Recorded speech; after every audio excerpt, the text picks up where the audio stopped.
Hi y'all, welcome to another webisode or vlog or installment from me, Melissa, Confessions of an Inspiring Mom.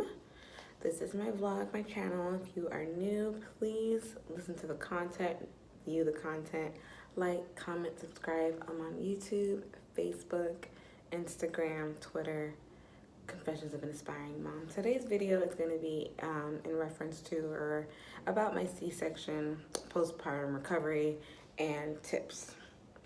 So I am a mom of twins, first-time mom of twins, and I am a full-time mom, wife. My girls are 8.5 months old, and we are now hitting, what are we hitting? We're in May. It's May 1st. And the girls were born back in August 16th. It was a planned C-section, and I knew going into it what to expect. I watched a lot of videos. If you aren't familiar with me, just to give you kind of like a rundown, high risk pregnancy. I was on bed rest at 20 weeks and then 23 weeks admitted to the hospital due to a short or incompetent cervix for 6 weeks. So I got out I was there from 23 to 29 weeks in the antepartum department to make sure my body did not try to push those babies out. And then from there at 35 weeks, in 2 days, the girls were born. We'll get into you can go back and look into my journey. I'll make sure to put a link into the description regarding like my pregnancy and things like that. Basically from there, it went well. Like that, as far as the procedure itself, I'll get into that in my soon-to-come birth vlog. That's the one that's going to take the most, not time to actually like record, but to like edit so I can really make it like nice and, just as much details as possible for you guys, as much visual images and audio and video to make it YouTube worthy for my subscribers. I know you guys have been waiting for that for the longest. That one's the most time consuming when it comes to editing. But 35 weeks and 2 days, the girls were born, 3 pounds, 15 ounces. I was definitely on drugs. Prescription, I think I got a spinal. I'm not sure. I honestly don't remember what it was. But I know it was needle back, whatever. But afterwards, I was just high as a kite, just really trying to stay awake. That's really what it was. As they were doing everything, I wanted to be aware of what was going on, but those drugs hit me quick. But anywho, afterwards, I was wheeled to recovery, and then they kind of wait until you start having feelings in your limbs. So I had to kind of move my little feet around, but it was hard, to really think it through and try and move my feet around. I was just like, oh. Should I get this on my way? Is it distracting you guys? Let me move this to the side. Let me move it up. Sorry about that. I'll move it to the side for you guys. So anywho, I get wheeled off to the NICU to see the girls, which was great. I was grateful that I got to see them before I went to my room. And pretty much from there, I started my journey. I was really adamant because, the whole opioid addiction and things like that, I didn't want, not that I didn't want prescription medication, which was Percocet, 800 ibuprofen, Tylenol, whatever the milligrams of that was. But I only took it when I felt like I needed it, which was my biggest mistake. Definitely, I should have taken it right on schedule. But for me, my biggest thing was I didn't want to be loopy or incoherent when I was seeing the girls, which is why I was I'll just take it when I was kind of telling my nurses the 4 days I was at the hospital, because I took full advantage of the 4 days that my insurance allowed me, which was 96 hours. Take full advantage. I know some people are eager to go home, but I knew for me the girls were going to be in the NICU and I wanted to be as close to them as possible. So definitely, that's another tip. Take advantage of the time that you have in the hospital. I'm assuming if someone has if they're on the 3rd, 4th, 5th kid, they know what they're doing and things like that. But for me, first time, even though I knew I would have help from my husband and my mom and my mother-in-law and other family members, I wanted to be in the hospital. I lived in the hospital for 6 weeks. I got through that. So 4 days was not going to kill me. And I wanted to just ask and get as much information as I could from my nurses and from the NICU nurses as well.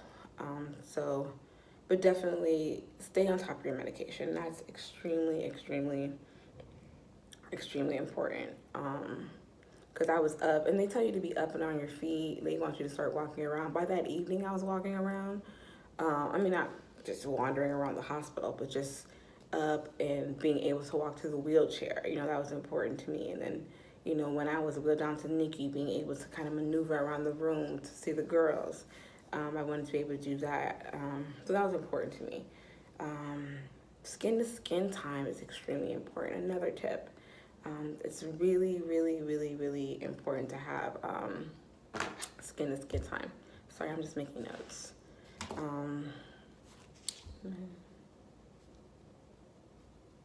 I apologize. I'm multitasking.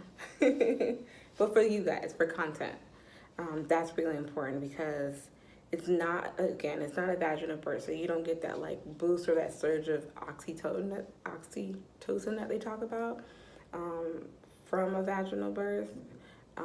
So it's different, that bonding time, so that way you can pump and get that milk flowing. That was really, really important to me, and I did that right away. As soon as I got to the NICU, as soon as they said, well, do you want to hold them? I was like, yes, give me my babies.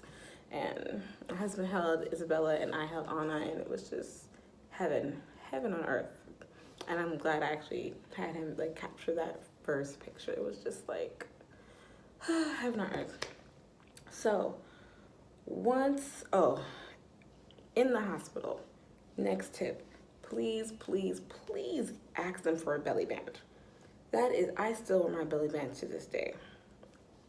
I stopped for a while because I would like put it somewhere, put in the laundry and not use it or lose it, or sometimes it's just so like in the way, like when you're trying to wear an outfit, it kind of like, it's revealing. And mine is white, it's not black, it's from a hospital, but ask for a belly band from your nurse. It's really important to keep everything like not tight and right for a snapback. That's not the point. It's to keep everything in place, because all that movement, all the layers and layers of tissue and skin and muscle and nerves that they are cutting through, you don't want that going here, up, down, all around when you're trying to take care of yourself and the baby. That's just really, really hard. So that's my third tip for you guys. Once you get home, if you can avoid stairs, this was my biggest thing. I lived in a townhouse. It was great while it lasted, but during my pregnancy, when I got to my third trimester, stairs were hell. Oh my gosh, I was literally crawling up the stairs at one point. Once I hit like 31 weeks, I was at the point where I was kind of like crawling. I just could not. It was just too much. But if you can avoid stairs, please do when it comes to because me going up and down, like in the beginning as a mom, you're a mama bear, and for me, the girls had to have fortified milk. So basically it was my breast milk with like a fortifier liquid packet. Sometimes it was powder to mix into their milk. And then once you mix it, you can only use that once you mix it, I think you can only use it if it's sitting out for an hour. So in my brain, I was like, oh my gosh, I have to mix it every time. Like, it was like, 5 milligrams or 5 milliliters to every 25 milliliters of milk or something. I could be wrong, but I was just so in control that I was constantly going up and down the stairs. And the girls, it's hard to put babies on a schedule. Like in the NICU, they're there for 2 weeks. In the NICU, I felt like the girls were on a perfect schedule. Like every 3 hours or every 3 to 4 hours. But I feel like as soon as I got home, it was just like, I don't know if they just started getting comfortable or realized we're at home and we're gonna chill. But it just was like they would have these moments where they were spazzing out at night. Eventually, when they got a little bit older, like at like 2 months, it turned into, I call it the witching hours, from 7 p.m. to 1 a.m. every single night for like a couple of weeks. But sometimes they go into cluster feeding, which would be like, every 45 minutes they're eating, every hour they're eating, and it's me going up and down the stairs, because I was just like so in control. I wanted to do everything for them. I didn't want to let my pain keep me from taking care of my kids. It was really hard for me to relinquish that control, but it's definitely like one of my biggest regrets for sure. But in order to avoid the stairs, another thing that you could definitely do is keeping the items that you need in the room. For example, have a cooler with ice packs. Keep the bottles already in there, prepped. Have a, what is it called? A bottle warmer. Keep all of your snacks with you. Have granola bars, have Boost or Ensure breakfast type of drinks. Have crackers. It's so hard. I can't even tell you how many times where I had my mom and my mother-in-law there to help me. They were rotating days where they would warm up food for me, make a bowl of cereal for me, and then as soon as they brought it up, literally taking my first scoop, and I have two, and it's like back to back to back to back. And it was just like, okay, put the food down, okay, change your diaper, okay, soothe you, okay, feed you, oh, looks like something happened in your diaper after you ate, okay, soothe you down to sleep, and next thing you know, an hour later, and that's one baby, and then the other one's up. Make sure you have everything you need in your room. My setup that I eventually had was, imagine this is my bed, and then right next to me I had my pump. I had my pump, I had the bottle warmer, and it just pretty much all my little accessories, and then a little bit away from me, like on opposite corner, was a rocking chair. Have a rocking chair in your room. Do not put it in the child's nursery. Have it in your room, because eventually the babies will be in their own room, or your child will be in their own room at some point. But initially, most parents have their children in their room with the bassinet or a pack and play. For us, we had a pack and play, a twin pack and play. We had a bouncer. What did I say, bouncer? A boppy lounger, not the traditional boppy with the hole in it with the semicircle, but like a full donut type of thing. We had them in there. We had them in the rocking plays as well. I'll actually do another video for like newborn tips, just like must-haves for first-time mom. I will also do that too, so stay tuned for that. But keeping the baby near you, keeping all those essential items near you, your pump, extra bottles, cooler, ice packs, snacks, do that.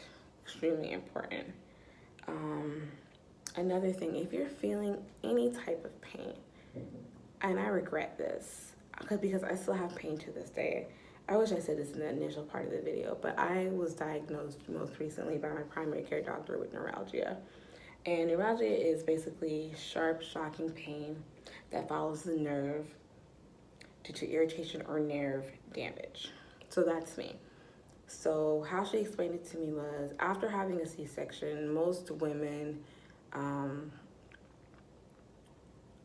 numb in that area, basically. They eventually just don't have feeling there. I'm on the complete opposite side of the spectrum, to where I have an oversensitivity. I feel in everything, not as though I just had a C-section, but at times it really is debilitating.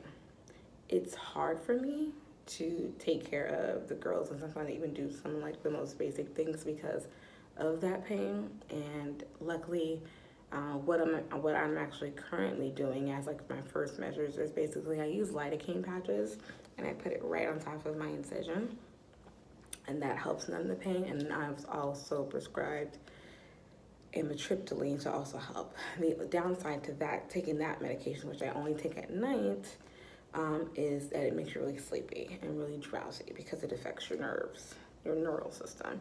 So it puts you in like a calm state of mind. So it's kind of hard to do that and do night feeds. So my husband is the one who primarily takes care of the girls at night because of that, because I have to sleep in order to get through the pain and have a somewhat productive day. So I was second guessing myself because other people that I knew were telling me I don't have any pain like that. What are you talking about? I'm like, maybe I'm being sensitive, like oversensitive. Maybe it's all in my head. Maybe I'm just not doing, or I'm not as strong as I'm supposed to be, and eventually my girlfriends let me know, you know what, you got to see someone.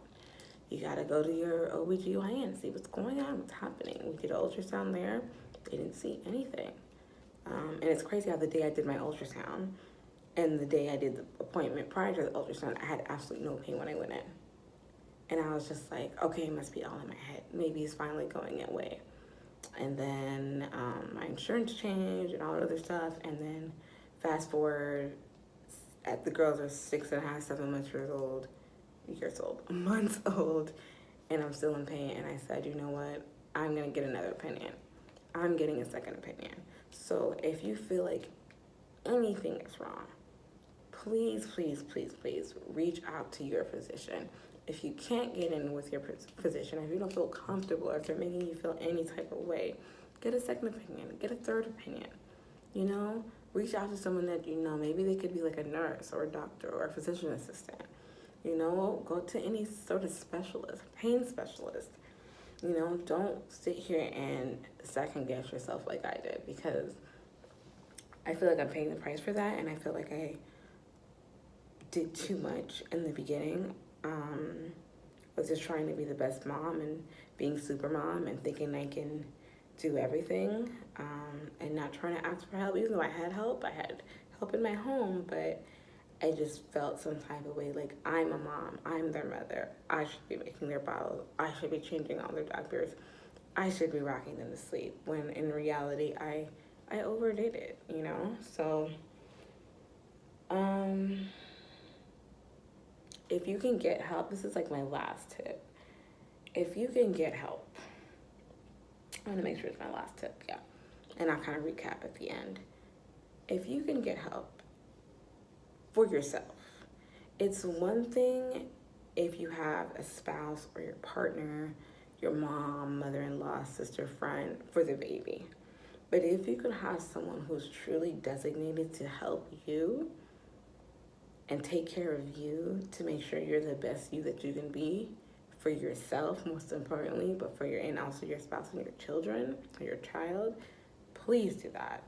For me, I was honestly outnumbered. Unfortunately, my husband only had 2 weeks of vacation time, and we took that for basically from starting the day prior to my C-section. So basically, pre-op is when we started that. And we had no idea how long the girls would be in the NICU, but I'm happy he took the time that he needed at that time, because he was able to go back and forth with me to the NICU, up until he had to go back to work. But by the time the girls came home, they came home about Labor Day weekend-ish. He was back at work by that following Monday. And it was basically me, 2 babies, and my mom, or my mother-in-law. So it was never like, you have a baby, I have a baby. Like, it was never like said out loud, but that's essentially how it was. And to say like 2 on 2, I was outnumbered, because I didn't have help for me. It's hard. Like, they did their best, and I'm so absolutely grateful, but ultimately I didn't have enough support, and I took it upon myself to try to show that I'm a mom, I'm their mom, when I should have fallen back.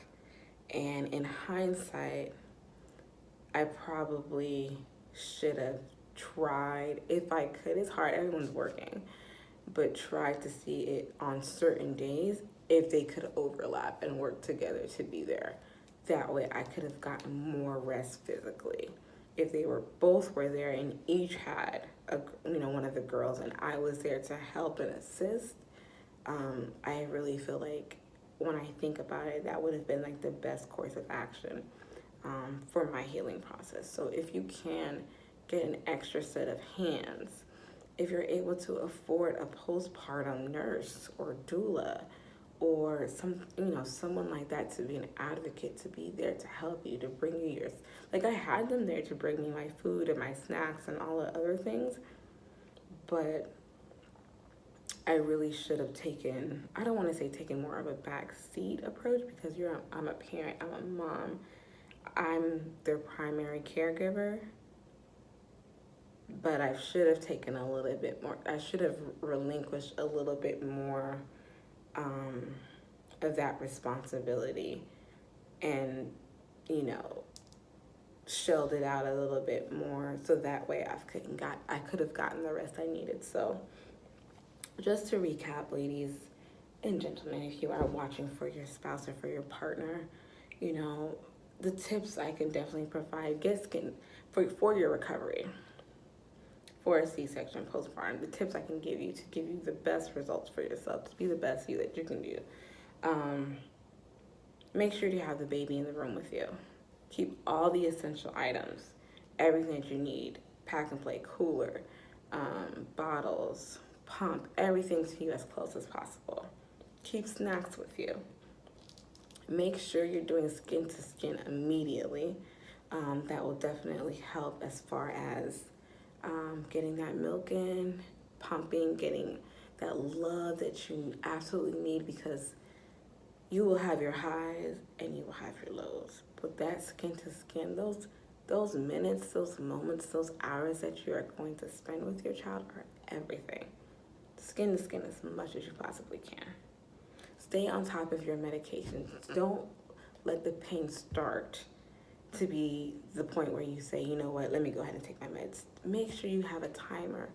Even for pumping, have a timer, have a schedule, have an app, to say, hey, make sure you take your ibuprofen. Hey, take your Tylenol at 6 p.m. Or make sure you pump at this time. Just go with the flow. There's going to be times where your child is crying, your child needs you, and it's kind of off. Have a backup reminder.